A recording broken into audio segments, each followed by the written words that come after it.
Dieu s'est manifesté en 3 personnes, Père, Fils et Saint-Esprit.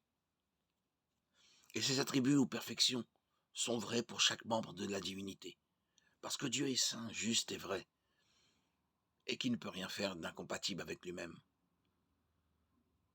Dieu ne peut pas pécher, puisque la sainteté, la justice et les autres perfections de Dieu sont son identité même. Si Dieu péchait, il cesserait d'être Dieu. Le fait que Dieu soit saint l'empêche de faire tout ce qui n'est pas saint, c'est-à-dire de commettre le moindre péché. Nous ne pouvons pas souligner tout de même le fait étonnant que notre Dieu saint s'est impliqué dans le péché de l'humanité. Il a envoyé son Fils unique sur cette terre pour mourir et payer la sentence du péché.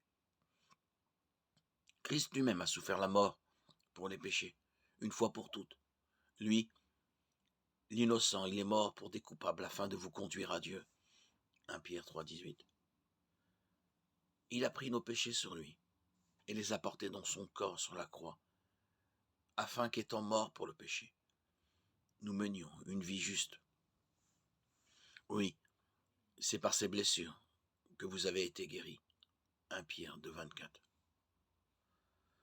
Tous ont péché en effet et sont privés de la gloire de Dieu, et ils sont déclarés justes par sa grâce. C'est un don que Dieu leur fait par le moyen de la délivrance apportée par Jésus-Christ. C'est lui que Dieu a offert comme une victime destinée à expier les péchés pour ceux qui croient en son sacrifice. Romains 3, 23, 25.